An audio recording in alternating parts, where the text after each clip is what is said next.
ఇక బీఆర్ఎస్ సంగతికి వద్దాం. BRS graph పెరిగింది, కానీ ఏమైంది ఇక్కడ? కేటీఆర్ కానీ, కేసీఆర్ కానీ, హరీష్ రావు కానీ పాతోళ్ళని ఎవ్వరిని కూడా మార్చట్లే.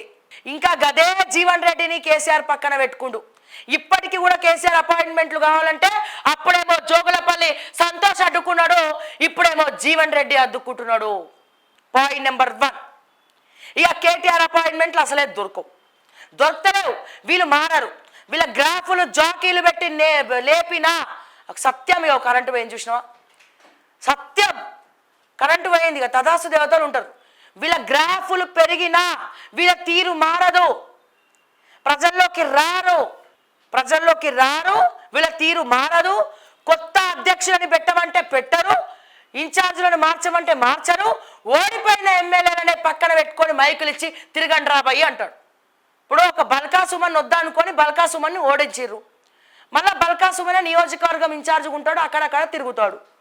ప్రజలకు ఇష్టం లేదు. ఎందుకని? బల్కా సుమన్ ఆధ్వర్యంలో దళిత బంధు మింగేసిండ్రు. అట్లనే గువ్వల బాలరాజు ఉన్నాడు, కలెక్టర్కి కూడా ఎన్నడూ రెస్పెక్ట్ చేయలే. ఎవర్రా నువ్వెంత నేనెంత అని మాట్లాడతాడు. అక్కడ కూడా ఆయనే తిరుగుతున్నాడు. మరి ఆయనకి ఎవరు మన ఆ నియోజకవర్గంలో ప్రజలు మళ్ళీ గువ్వల బాలరాజుకి వేస్తారా ఓట్లు? వేయరు. నిరంజన్ రెడ్డి గారు ఉన్నారు, ఆయన ఒకసారి గెలిచిండు మంత్రిగా. ఆ మంత్రిగా గెలిచి రెడ్డి గారి పెత్తనం అంతా చూపించిండు. ఎవరు? నిరంజన్ రెడ్డి. నేను రెడ్డిని అనే అహము, కింద స్థాయి వాళ్ళందరూ ఆయన గొడుగు పట్టుకొని కూర్చోవాలి అనే ఒక తల పొగరు. మొత్తం వ్యవసాయ క్షేత్రం అంతా అప్పనంగా నొక్కేసిండు నిరంజన్ రెడ్డి.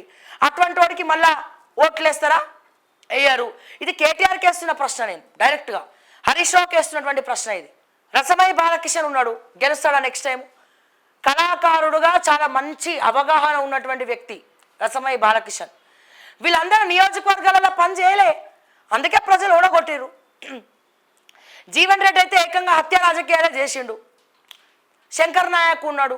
సో ఇట్లా చెప్పుకుంటూ పోతే కొంతమంది ఉన్నారు, వాళ్ళే మళ్ళీ పోయి నియోజకవర్గాలలో మైకులు పట్టుకొని కాంగ్రెస్ యొక్క వైఫల్యాలు ఎత్తి చూపిస్తుంటే ప్రజలకు సరసర మండదా? మళ్ళీ వేస్తారా ఓట్లు వాళ్ళు? మరి నువ్వు పార్టీలో మార్చకపోతే ఎట్లా? అందుకే చెప్తున్నా, బీఆర్ఎస్ వాళ్ళు మార్చరు, ఇంకా ఇట్లనే ఉంటుంది పరిస్థితి మార్చకుండా.